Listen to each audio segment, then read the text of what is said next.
This is Anna Slocum, Director of Merriam Parks and Recreation. Merriam Parks and Recreation Department manages the Irene B. French Community Center and the Merriam Aquatic Center, two of the city's most popular and heavily trafficked facilities. Each year, thousands of visitors from Merriam and neighboring communities use them for swimming, art exhibits, exercise, movies, dances and parties, classes, and much more. Yet, they've begun to notice more than a little wear and tear on these beloved landmarks. But a closer look reveals a greater cause for concern. The city has been slapping expensive Band-Aids on problems at these facilities for years, but recent studies found things are worse than expected. Both are in dire need of extensive, costly repairs if they are to continue as places that enhance the quality of life for our community in a safe and cost-efficient way. The Community Center building dates back to 1911 when it opened as the first school in Merriam. It was purchased by the city in 1988 and opened in 1990 as the Community Center, now the Irene B. French Community Center, using not only the original 1911 building, but also additions that were made in the 1930s and the 1950s. Here's an in-depth look at the physical toll that 105 years of service can take on a bustling public activity hub. What should Merriam do about its community center and aquatic center? We've got a pretty good idea about the physical states of these buildings, but to make an informed decision about their futures, it's also important to understand how we got to this point and learn more about the current situation and structural issues we face. Concrete walkways and patios crumble and deteriorate along the exterior at an alarming rate. The frequent discoveries of new structural concerns often lead to even bigger problems in other parts of the building. Significant rust accompanies most of these issues and is prevalent throughout the facility. Visible cracks in many of the rooms are monitored as they grow and multiply.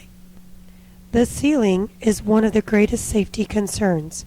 In early 2016, a 10-foot section of ceiling tile fell into the game room hours before a group of seniors were scheduled to watch a movie there.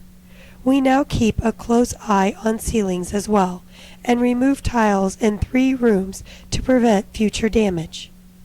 Climate control is a constant challenge due to the age and condition of systems that frequently fail.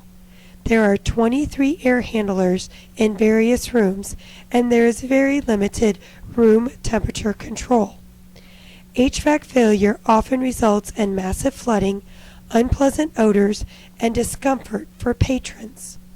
Flooding also occurs due to the property's location in the floodplain. Even with 19 sump pumps, the building occasionally takes on water, as evidenced by water streaks in basement rooms and damage to floors and door jambs. Water also comes in through the roof. Among several other critical roofing issues, 90% of the water is handled by one scupper on the east side of the building. Heavy rains typically result in missing ceiling tiles, trash cans in corners, and more smells. Plumbing, how we move the water we do want in the building, is one of the most expensive concerns. For starters, there are many pipe problems. Some are corroded, leaking, or otherwise damaged, and they're made of different materials. Public safety is always a top priority, yet only one space in the community center has sprinklers, the wood stage in the Jenks Gymnasium. Emergency lights, smoke detectors, and alarms are also inadequate in other spaces. The building also lacks in accessibility and does not meet requirements of the Americans with Disabilities Act, also known as ADA. Areas of non-compliance include restrooms, entrances, fixtures, and parking. The Merriam Aquatic Center, built in 1985 and renovated in 1999, looks beautiful and refreshing when filled with almost 600,000 gallons of water. Once drained, you find cracked concrete, exposed rebar, missing and broken lights. Look even closer and you might even notice other signs that this facility will require major renovations in the coming years. Like the community center, there are accessibility and ADA compliance issues here too. Patrons must enter through either the male or female restrooms, posing safety concerns for dads with daughters or moms with sons. There should be family restrooms and lockers to secure personal items on the deck.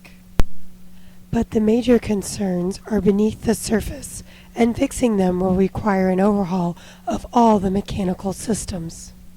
Currently, all pools share one filtration system, so when contamination occurs, such as a fecal incident, it requires a closure of the entire facility. Ideally, we could isolate the affected body of water. There are a laundry list of other repairs and upgrades to be made if we're to keep operating this aquatic center. It needs an autofill process, filters are rusting and must be replaced, pools continuously leak, and the center as a whole shows signs of being at the end of its useful life. Both the community center and the aquatic center require prompt attention as they continue to deteriorate. Join the conversation about what to do with these prized community amenities.